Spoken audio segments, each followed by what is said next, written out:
अस्सलाम वालेकुम। आपको इस खुसूसी ट्रांसमिशन में खुशामदीद कहते हैं। पाकिस्तान और भारत के दरमियान कशीदगी कम नहीं हो रही। ये एक ऐसी सूरत हाल है जो बहुत फ्लूइड है, इसमें कुछ भी हो सकता है, लेकिन जो अभी तक हुआ है उस पर बहुत बात हो रही है। जो दावे हैं उनकी हकीकत जांचने की भी कोशिशें हो रही हैं। पाकिस्तान ने यह कहा था कि उसने 5 भारतीय तैयारे और 77 के करीब ड्रोन्स मार गिराए हैं। ये एविएशन की तारीख की एक इंतहाई गैर मामूली कारकर्दगी है जिसकी माजी में कोई मिसाल नहीं मिलती। पाकिस्तान का यह दावा भारतीय मीडिया की तरह मज़ाक़ खेज प्रोपेगेंडा नहीं था, बल्कि इसकी तस्दीक अब मुस्तनद बैनुल-अक़वामी जरीदे भी कर रहे हैं। अमरीकी ओहदेदारों की जानिब से अब भारतीय जंगी जहाज मार गिराए जाने की भी तस्दीक की गई है। 2 अमरीकी ओहदेदारों ने खबरसां एजेंसी रॉयटर्स को बताया है कि चीनी साख्ता पाकिस्तानी लड़ाका तैयारे ने बुध के रोज कम से कम 2 हिंदुस्तानी फौजी तैयारे मार गिराए, जो बीजिंग के जदीद लड़ाका तैयारों के लिए एक आम संगे मील है।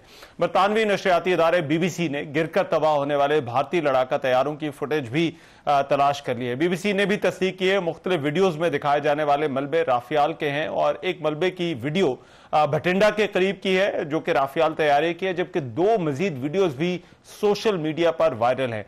फ्रांसीसी हुकाम ने भी पाकिस्तान की जानिब से राफियाल तैयारा गिराने की जो है वो तस्दीक करते हुए कहा है कि जदीद तरीन तैयारा गिराने का यह पहला वाकया है। पाक फौज की जानिब से भारतीय राफियाल प्लेन जो है वो गिराने की तस्दीक इंटेलिजेंस एहलकार ने CNN से गुफ्तगू में की है। उनका यह कहना है कि यह तैयारा भारतीय फजाइया के जेर इस्तेमाल था और भारत की जानिब से पाकिस्तान के खिलाफ की गई मुबैना फिजाई कार्रवाई के दौरान गिराया गया। इसी तरह से फ्रेंच अखबार जो लिमोंडे है, बहुत बड़ी पब्लिकेशन है फ्रांस की, उसका भी कहना है कि भारतीय तैयारे और बिलखसूस राफियाल का तबाह होना भारतीय फजाइया के लिए एक धचका है। भारत ने कम से कम 3 लड़ाका तैयारों के नुकसान को तस्लीम कर लिया है। पाक फिजाई के हाथों तबाह होने वाले भारतीय तैयारों में राफियाल भी शामिल है। भारतीय सिक्योरिटी जराये ने फ्रांस की खबरसां एजेंसी को इन तैयारों की तबाही की तस्दीक भी की है। फ्रेंच अखबार का यह भी कहना है कि भारत ने अपने मीडिया को लड़ाका तैयारों की तबाही की खबर हटाने पर मजबूर किया। अमरीकी अखबार वॉशिंगटन पोस्ट ने भी अपने इदारे में यह कहा है कि पाकिस्तान ने भारतीय तैयारे गिराए, जो जाहिर करता है कि पाकिस्तान भारत को नुकसान पहुंचा सकता है। अब रॉयटर्स ने यह भी कहा है कि यह जो पाकिस्तान और भारत के दरमियान एक एरियल कॉम्बैट हुआ है, पूरी दुनिया की तवज्जो इसने हासिल कर ली है और इसे जदीद फजाई हथियारों, पायलट्स की महारत और लड़ाका तैयारों की कारकर्दगी को जांचने के लिए एक मौका भी करार दिया जा रहा है। जो चाइनीज मेड पाकिस्तानी लड़ाका तैयारे हैं और फ्रेंच में जो राफियाल तैयारे हैं, उनके दरमियान होने वाली इस एरियल कॉम्बैट का दुनिया भर की अफवाज तजिया करेंगी ताकि मुस्तकबिल की जंगों में बरतरी हासिल करने के लिए इससे इंफॉर्मेशन ले सके। और ये जो फिजाई झड़प है दीगर ममालिक अफवाज के लिए भी एक मौका है कि वो इस लड़ाई में जो है वो मिसाइल जिस तरह से इस्तेमाल किए गए, फिजा से फिजा में मार करने वाले खास तौर पर, और लड़ाका तैयारों की कारकर्दगी को जो है वो जांच सकें और इससे जो है वो इसको स्टडी कर सकें। अब खबरसां एजेंसी के मुताबिक माहिरीन का यह भी कहना है कि भारत और पाकिस्तान की जानिब से जदीद हथियारों के अमली इस्तेमाल का दुनिया भर, खास तौर पर चाइना, अमेरिका और दीगर यूरोपीय ममालिक में तफसीली तजिया भी किया जाएगा। अब से कुछ देर पहले तर्जमान पाक फौज लेफ्टिनेंट जनरल अहमद शरीफ चौधरी ने भी प्रेस कॉन्फ्रेंस की। एयरफोर्स और पाकिस्तान नेवी के भी अफसरान उनके साथ मौजूद थे और इसमें उन्होंने कहा कि भारत अपने अंदरूनी मसाइल से तवज्जो हटाने के लिए पाकिस्तान पर इल्जाम लगा रहा है। पाकिस्तान और भारत के दरमियान अभी तक के जो मामलात हैं और दोनों ममालिक की जो फौज है वो कहां पर खड़ी है और ये जो भारतीय जारहियत है, जिस तरह से एक इंडियन एग्रेशन हमने देखी है, इस पर बात करने के लिए जनरल रिटायर्ड नासिर जनाब इस वक्त मेरे साथ मौजूद हैं। सीनियर फौजी एहलकार रहे हैं, साबिक कोर कमांडर रह चुके हैं,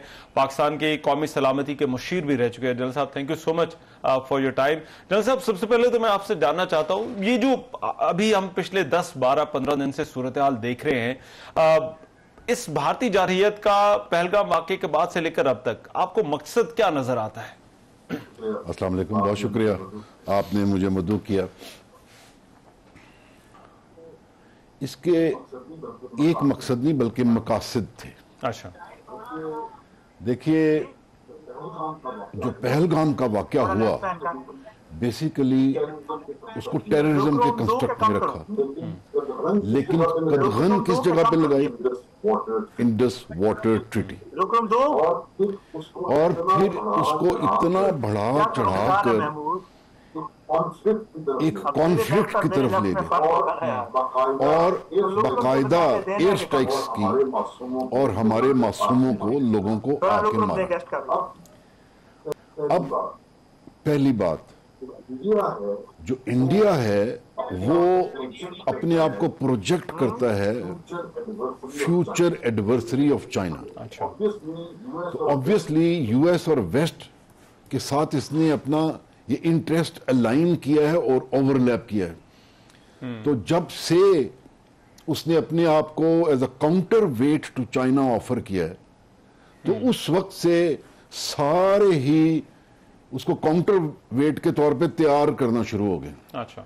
सो India has started reaping the benefit of its outlook and its false rhetoric about China.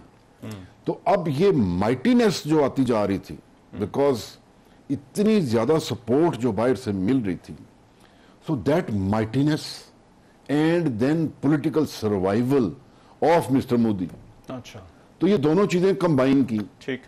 फिर रीजन की आउटलुक, अपनी हेजमॉन की आउटलुक, आप देखिए कि हर किसी को ये सबजुगेट करने की कोशिश करते हैं जो इर्द गिर्द छोटे। तो इस दफा ये जोर आजमाई इन्होंने पाकिस्तान पे की। अच्छा।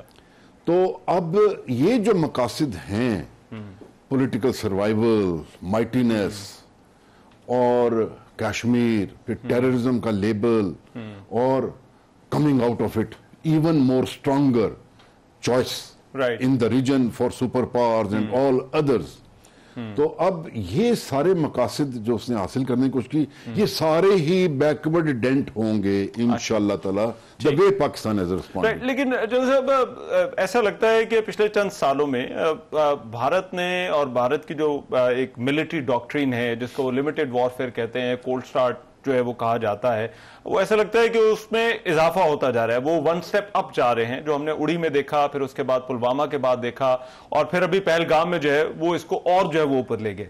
अब पाकिस्तान की जो मिलिट्री है वो इस सारे मामले को किस तरह से देखती रही है, ये जो भारत की मिलिट्री स्ट्रेटेजी जिसका बहुत ज्यादा जिक्र होता है? अच्छा, एक तो हमारे पाक अवाम को ये लिमिटेड वॉर को समझना चाहिए।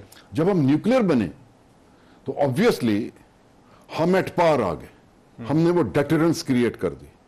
लेकिन उन्होंने क्या कहा, एक नया मिलिट्री थॉट लेके आए और उन्होंने कहा कि नहीं, हम फिर भी आपके साथ लिमिटेड वॉर कर सकते हैं न्यूक्लियर थ्रेशोल्ड से नीचे नीचे कि यानी कि अब वॉर जो है हम इस तरह की लिमिटेड तरीके से करेंगे कि आप जो है वो न्यूक्लियर नहीं चला सकेंगे। यानी कि थोड़ा सा आपका एरिया इधर से ले लिया, थोड़ा उधर से ले लिया, थोड़ा उधर से ले लिया, क्यूमुलेटिव इफेक्ट तो पूरा हो गया, लेकिन आप उन थोड़े थोड़े एरियाज के लिए आप you will not go nuclear. तो लिमिटेड वॉर का एक नोशन उन्होंने क्रिएट किया।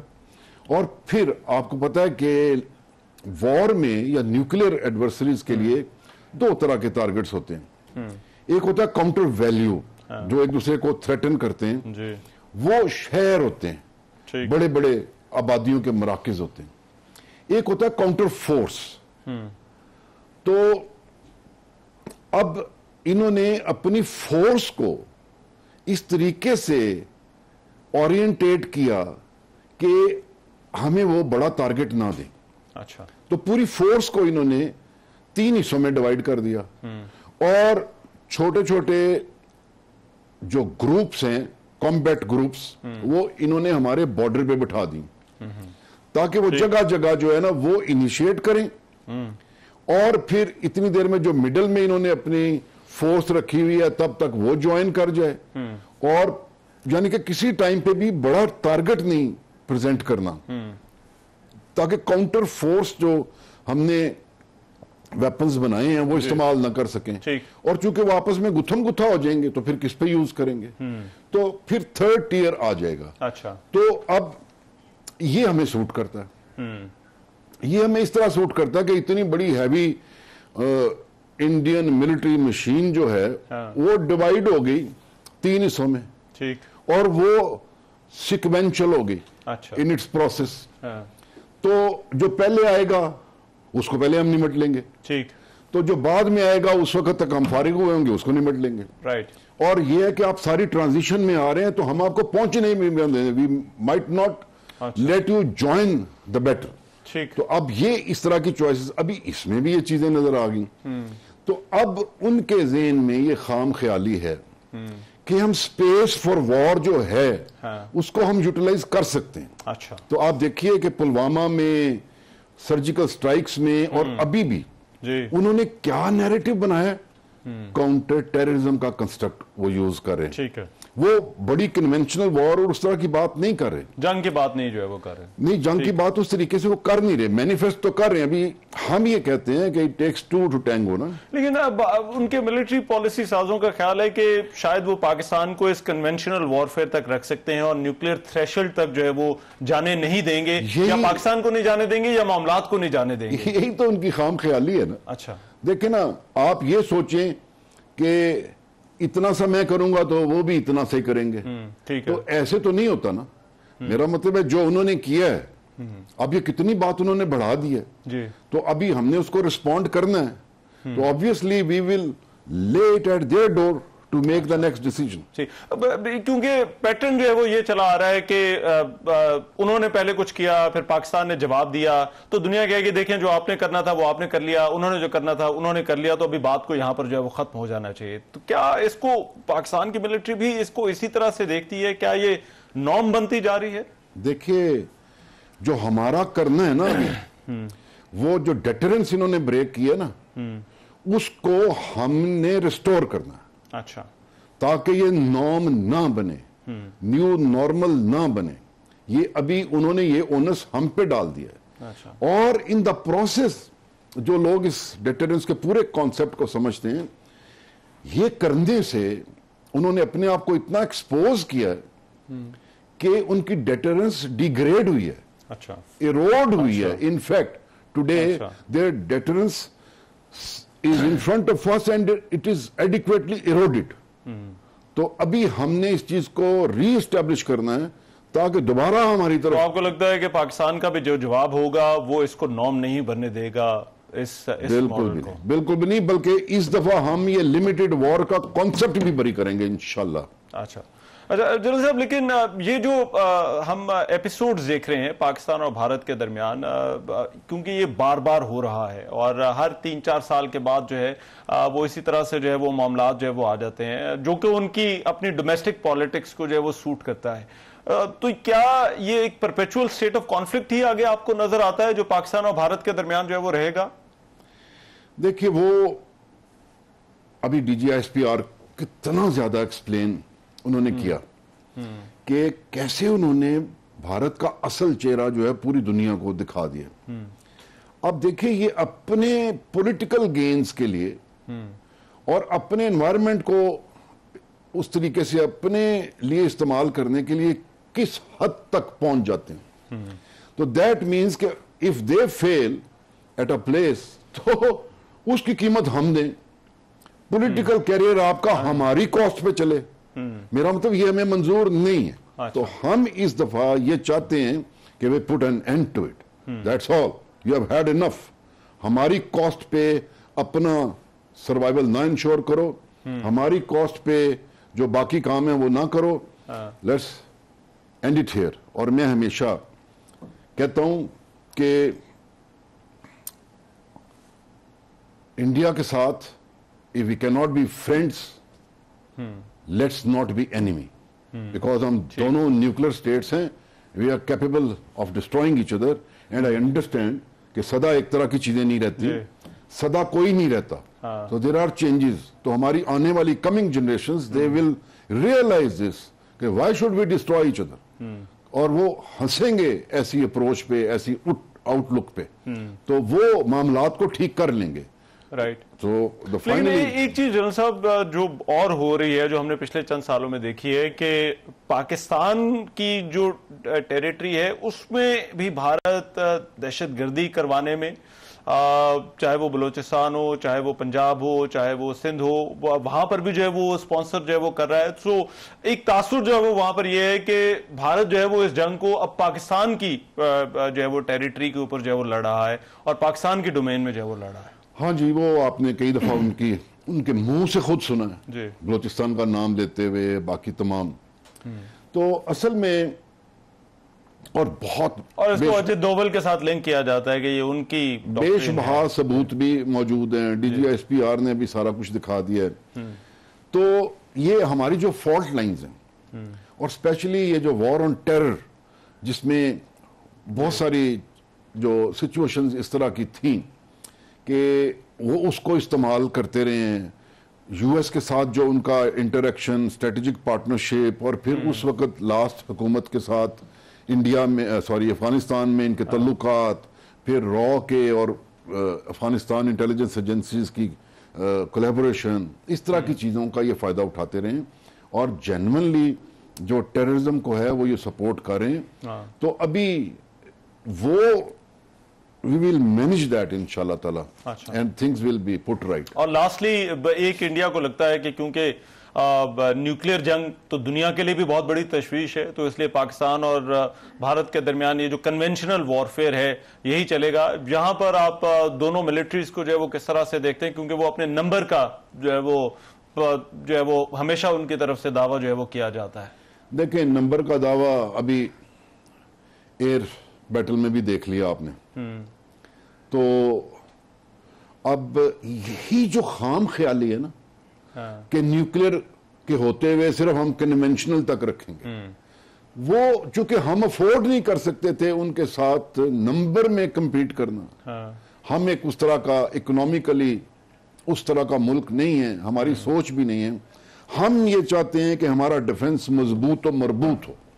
अब मैं न्यूक्लियर की बात नहीं करना चाहता, लेकिन चूंकि वो इतना हमें आउट नंबर करते हैं और इतना वो थ्रेटनिंग है, तो हमने क्या किया हुआ है कि जो हमारी कन्वेंशनल फोर्स है ना, न्यूक्लियर हमने इधर नहीं रखा हुआ कि जी हाँ जी कन्वेंशनल फोर्सेस लड़ेंगी तो फिर न्यूक्लियर साहब आएंगे। नो, अच्छा, we have jelled it together. तो अब ये मैं ज्यादा इस पे नहीं बात करना चाहता, लेकिन this is what they are complementing each other, because उनकी स्ट्रेटेजी उस तरह की लिमिटेड वॉर की है, ये वो सारा। तो हम बिल्कुल नहीं चाहते, हमारी तरफ मत आना भाई, हम we will be too costly for you, don't come this side. Right, general साहब थैंक यू सो मच, बहुत शुक्रिया आपके वक्त का। जनरल नासिर जो है वो बात कर रहे थे, अभी एक ब्रेक शामिल करें, वापस आ रहे हैं इसमें।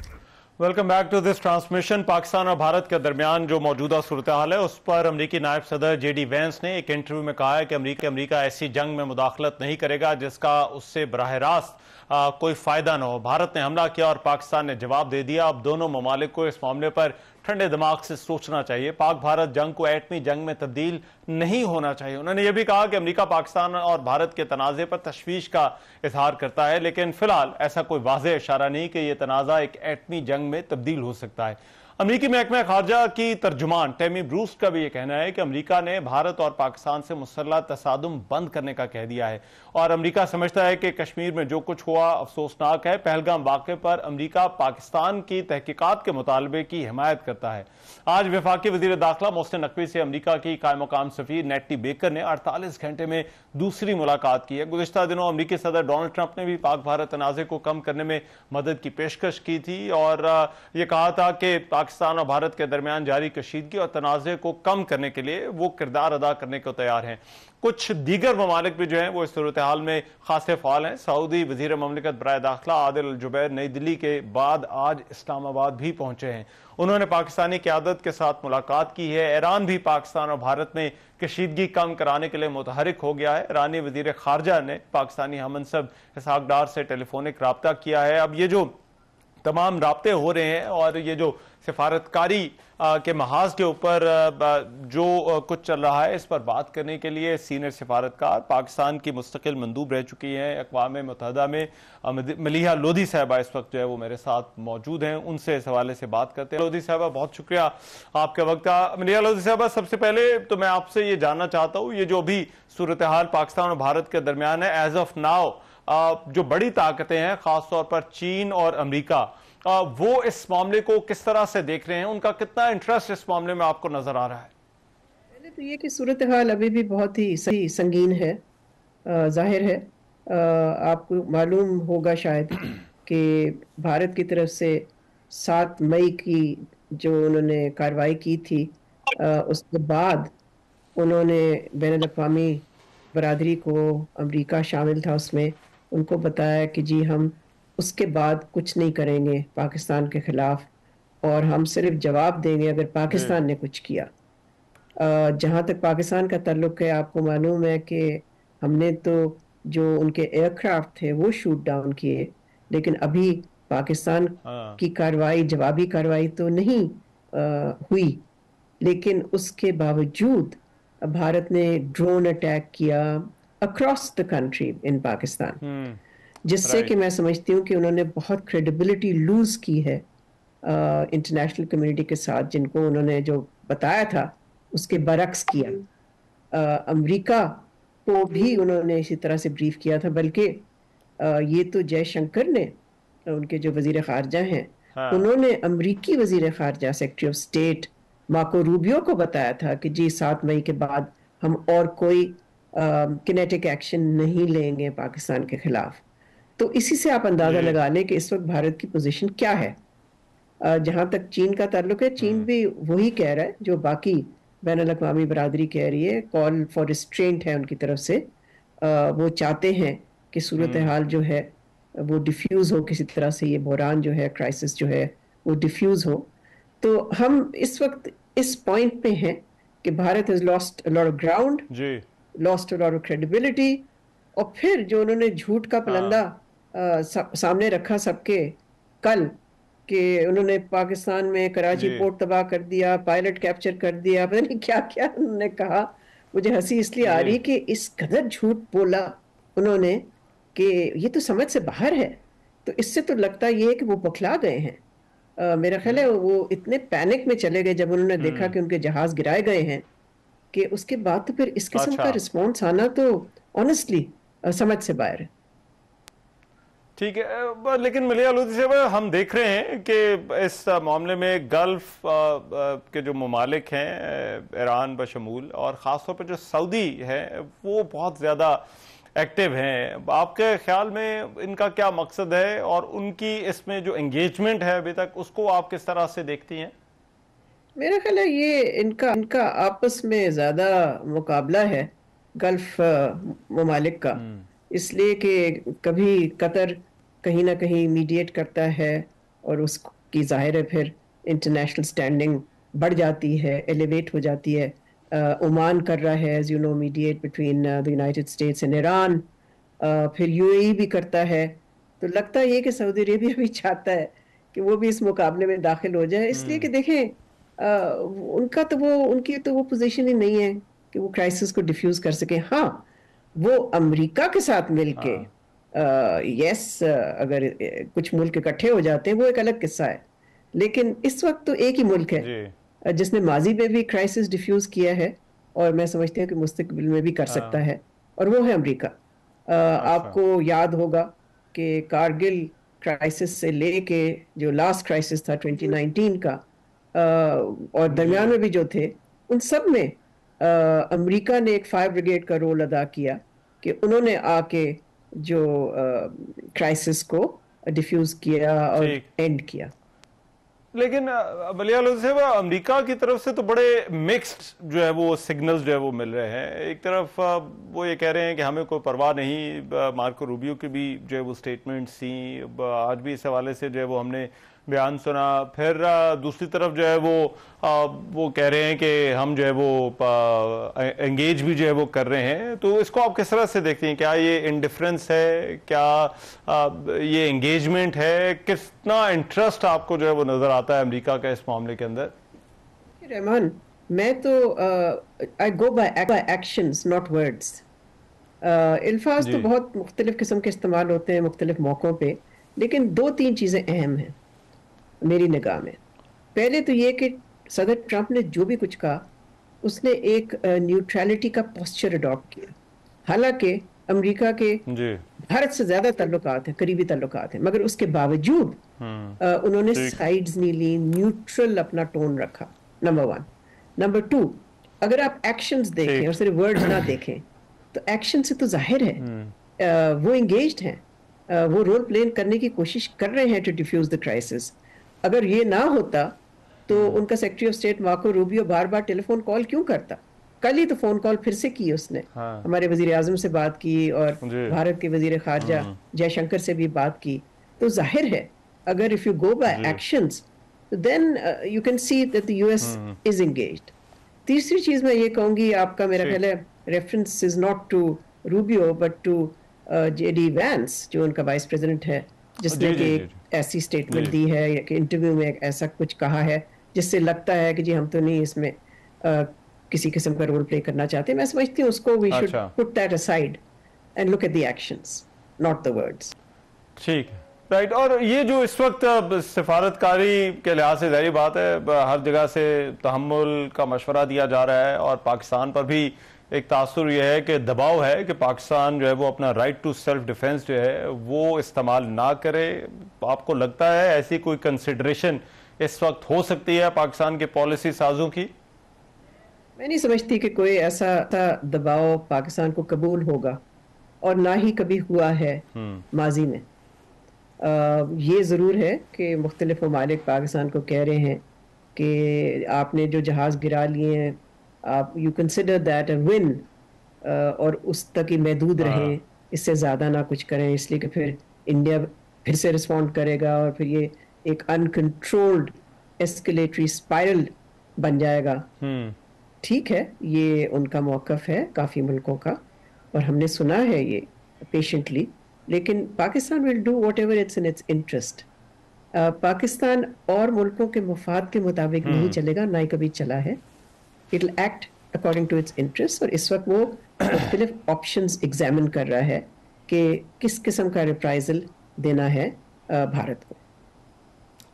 ठीक है, और लास्टली भारत की तरफ से शोर तो बहुत मचाया जाता है कि पाकिस्तान जो है वो उस पर हमला कर रहा है या पाकिस्तान उस पर जो है वो अटैक कर रहा है और जो कुछ वहां पर भारतीय मीडिया कर रहा है, इस सब के पीछे आपको जो है वो मकसद क्या नजर आता है? ये जो इस तरह की मिस इन्फॉर्मेशन फैलाई जा रही है इस वक्त के पाकिस्तान ने हमला जो है वो कर दिया है, सो आपको इनके पीछे क्या मकसद क्या नजर आता है?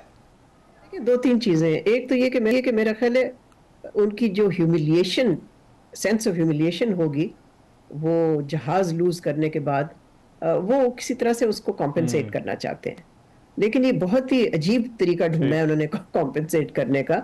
इसलिए कि देखिए अगर आप झूठ बोलेंगे तो अगले दिन पकड़े जाएंगे, अगले दिन तो पता चल जाता है सबको कि ये तो बेकार बातें थी और वाकई बेकार बातें, फजूल बातें थी।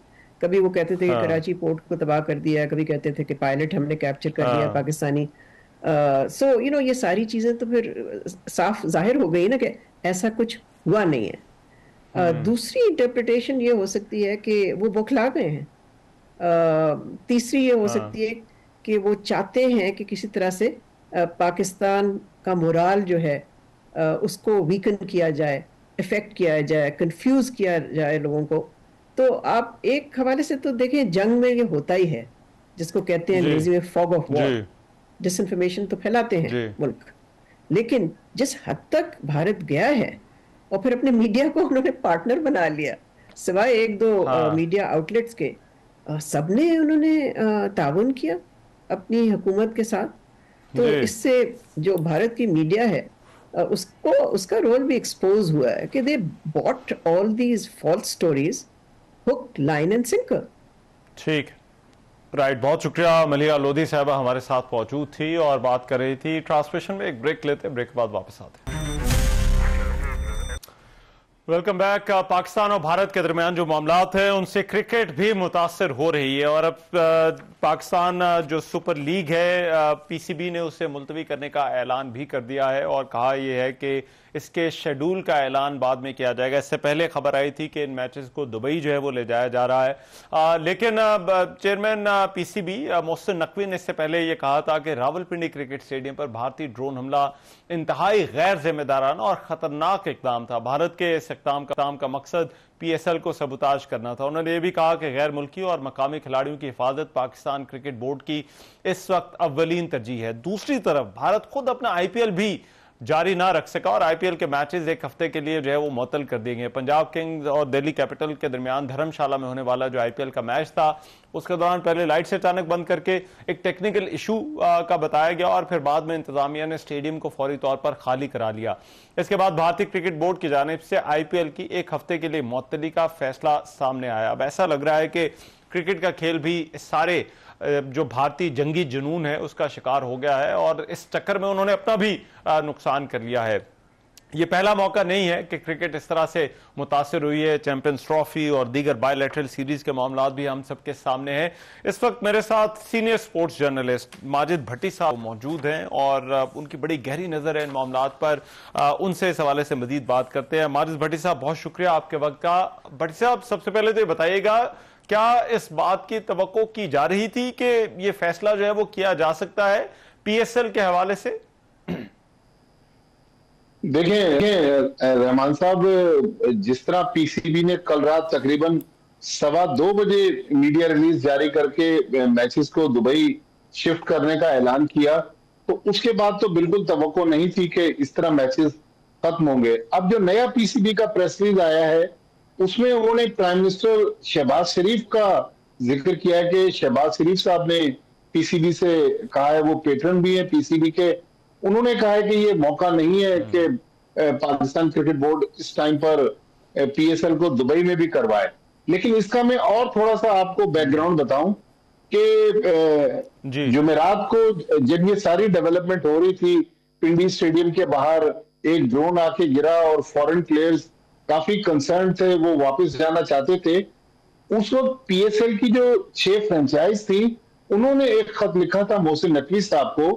उन्होंने भी तकरीबन इसी किस्म के जज्बात का इजहार किया था जो बात आज पीसीबी के प्रेस रिलीज में प्राइम मिनिस्टर के हवाले से है। फ्रेंचाइज ने लिखा था कि इस वक्त क्योंकि मुल्क हालत जंग में है और ये मुनासिब नहीं होगा कि कौम जो है वो पीएसएल में इंटरेस्टेड नहीं है, लिहाजा फ्रेंचाइज मालिकान ने पीसीबी को मशवरा दिया था कि ये पीएसएल ना करवाई जाए, इसके लिए बाद में कोई टाइम रखा जाए। लेकिन कल रात पीसीबी ने अनाउंस कर दिया, लेकिन अब चंद घंटों के बाद फिर पीसीबी ने कहा कि गैर मुय्यना मुद्दत तक मुलतवी कर दिया गया। मेरे ख्याल में एक लिहाज से जो मुल्क की इस वक्त हालात हैं, हम देख रहे हैं कि मुल्क हालत जंग में है, बहुत एक दानिशमंदाना फैसला है। लेकिन पीएसएल को मेरे ख्याल में हमने और आपने तो दुबई में भी कवर किया, अब पीएसएल को बाहर नहीं जाना चाहिए। जब पाकिस्तान के हालात बेहतर हो जाएं, मेरे ख्याल में पीएसएल की ये रिमेनिंग 8 मैचेस जो है ये पाकिस्तान में ही होने चाहिए। तो आपको लगता है कि क्योंकि इससे पहले हम देख रहे थे कि जब 6 और 7 मई के दरमियान रात को जो वाकयात हुए, उसके बावजूद पीएसएल उसी तरह से चल रही थी और जो पिंडी में मैच हुआ था उसमें ठीक ठाक शायकीन की एक तादाद जो है वो देखी गई थी। तो ये जो ड्रोन का गिरना था, यही इस सारे मामले की बुनियादी वजह बना है? देखिए, ड्रोन तो गिरा है जुमेरात को हमने जो टेलीविजन पे देखा, 10-11 बजे टीवी चैनल्स पर यह खबर आना शुरू हुई कि पिंडी स्टेडियम के बाहर जो फूड स्ट्रीट है वहां पर ड्रोन गिरा है। लेकिन जब से ये पाकिस्तान और भारत के दरमियान कशीदगी शुरू हुई है, उसके बाद से फॉरेन प्लेयर्स जो थे वो कंसर्न थे। इवन बांग्लादेश के प्लेयर्स, बांग्लादेश क्रिकेट बोर्ड ने भी मीडिया रिलीज जारी किया, वो भी चाहते थे कि इस सिचुएशन में हम पाकिस्तान से चले जाएं। तो मेरे ख्याल में सारा कुछ बाहमी रजामंदी से हुआ। मोहसिन नकवी साहब ने एक लंबी उनके साथ मीटिंग भी की है।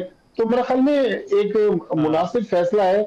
इस वक्त अगर ये 8 मैचेस दुबई में भी हो जाते तो कौम जो है मेरे ख्याल में पीएसएल में इतना इंटरेस्ट नहीं ले रही। वो मुल्की मामलात और ज़ाहिर लोगों की जानों को खतरा है, कईयों के प्यारे जो है दुनिया से चले गए। तो मेरे ख्याल में इसको अप्रिशिएट करने की जरूरत है कि बिल्कुल ये सही फैसला हुआ है कि इस वक्त पीएसएल जो है वो इंडेफिनेट पीरियड के लिए मुलतवी कर दी गई है। और आईपीएल की भी जो है वो सस्पेंशन हुई है, इसकी क्या वजूहात हैं और इसको किस तरह से देख रहे हैं क्रिकेटिंग वर्ल्ड? देखें, बहुत ज्यादा सुख की और शर्मिंदगी कल रात भारत को उठाना पड़ी। धर्मशाला के वो जो सोशल मीडिया पर भी वीडियोस जो है हम देख रहे हैं, और कल रात जब ये मैच चल रहा था टेलीविजन पर, तो जिस तरह लोगों को ब्लैकआउट करने के बाद ग्राउंड से निकाला गया, प्लेयर्स जो थे उनको पहले, चूंकि वहां पर धर्मशाला का एयरपोर्ट बंद था, उनको बसों की जगह, बसों के जरिए एक जगह पहुंचाया गया जहां ट्रेन सर्विस थी, फिर ट्रेन के जरिए बिठाकर किसी करीबी एयरपोर्ट पहुंचाया गया। तो मेरे ख्याल में वो मुल्क जो कहता है कि हम पूरी दुनिया की क्रिकेट को डिक्टेट कर रहे हैं, कल रात हमने देखा कि उसका गुरूर खाक में मिल गया और भारत को जो अपने पैसे के जोम पर पूरी दुनिया को आंखें दिखाता रहता है, कल उसको खुद मुंह के बल जिस तरह वो गिरा, तो मेरे ख्याल में ये भी एक लिहाज से पाकिस्तान की जीत हो गई कि पाकिस्तान ने पैनिक भी किया। बीसीसीआई ने पैनिक करने के बाद चलते हुए मैच को 10 ओवर्स के बाद रोक दिया और अचानक जिस तरह आईपीएल को खत्म किया, आईपीएल मैच को रोका, तो मेरे ख्याल में भारतीय क्रिकेट बोर्ड को बहुत ज्यादा शर्मिंदगी और नदामत है। और जो सीरियस किस्म के इंडियन जर्नलिस्ट हैं वो तो इस पे काफी क्रिटिसिज्म कर रहे हैं, लेकिन आपको पता है कि वहां भी बहुत ज्यादा हार्डलाइनर्स भी हैं, यूट्यूबर्स उसको कुछ दूसरा रंग दे रहे हैं, लेकिन मेरे ख्याल में भारत जो है उसका गुरूर खाक में मिल गया कल रात। बिल्कुल ठीक, बाजिद भट्टी बहुत शुक्रिया, हमारे साथ सीनियर स्पोर्टलिस्ट मौजूद थे और आईपीएल और पीएसएल दोनों इस भारतीय जंगी जुनून से मुतासर हुए हैं और उस हवाले से बात कर रहे थे। प्रोग्राम में अभी एक ब्रेक शामिल कर रहे हैं, वापस आ रहे हैं एक ब्रेक के बाद। Welcome back. पाकिस्तान और भारत के दरमियान मौजूदा कशीदगी को हवा देने में भारतीय मीडिया इंतहाई मनफी किरदार अदा कर रहा है और अपनी रवायत को बरकरार रखते हुए कल रात तकरीबन तमाम भारतीय चैनल थे एक साथ पहले पाकिस्तान की तरफ से भारतीय शहरों पर हमले और फिर भारतीय फौज के पाकिस्तानी शहरों पर कब्जों की अफवाहें भी जो है वो फैला दी। भारतीय मीडिया ने अफवाह यह भी फैलाई कि पाकिस्तान ने जम्मू, पठानकोट, उधमपुर, श्रीनगर और जैसलमेर पर मिसाइल और ड्रोन हमले किए हैं। बाद में यही सिलसिला जारी रखते हुए कहा कि भारत ने ये हमले नाकाम भी बना दिए हैं।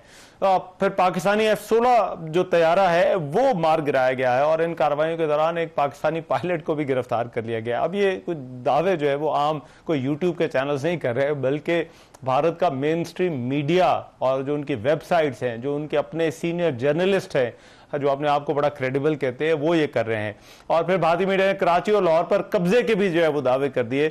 अब ये जो सारे मामले पाकिस्तान और भारत बल्कि पूरी दुनिया में ऐसी सस्ती प्रोपेगेंडा मुहिम की वजह से अपनी जग हंसाई करवा रहा है। भारत की इन नाकाबिले यकीन अफवाहों पर पाकिस्तान में सोशल मीडिया मीम्स भी बन रही हैं और कि किस तरह से जो है वो भारतीय मीडिया सारी रात चीख चीख कर अफरा तफरी और हैजान फैलाता रहा और इसका एक भी जो सबूत है वो सामने जो है वो नहीं आया। और ये ऐसा हुआ ही नहीं था, ज़ाहिर बात है। आज भी DG ISPR lieutenant general Ahmed Sharif Chaudhry ने बैनुल अक़वामी मीडिया चैनल को एक इंटरव्यू देते हुए कहा कि ऐसी कोई बात नहीं है और पाकिस्तान ने कोई हमला नहीं किया, लेकिन भारत को लग रहा है कि उन पर हमला भी हो गया और उन्होंने इस हमले को नाकाम भी जो है वो बना दिया। ऐसा लग रहा है ख्याली दुनिया है जिसमें वो ख्याली हमले अपने ऊपर कर रहे हैं और ख्याली तौर पर ही जो है वो उनको जो है वो नाकाम बना रहे हैं। और फिर कहा कि ऐसे हमलों के कोई डिजिटल सबूत तो होंगे, वो सबूत भी जो है वो किसी के पास नहीं है। अगर पायलट कोई है ऐसा तो वो फिर पायलट जो है वो कहाँ है? ज़ाहिर बात है इन सवालात का भारतीय मीडिया के पास जो है वो कोई जवाब नहीं है। ये इंतहाई गैर जिम्मेदाराना और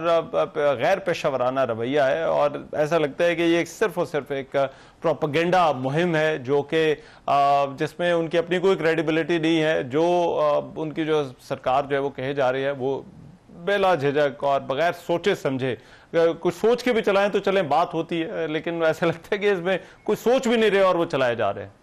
आज की इस ट्रांसमिशन से इतना ही, इजाजत अल्लाह ने के बाद।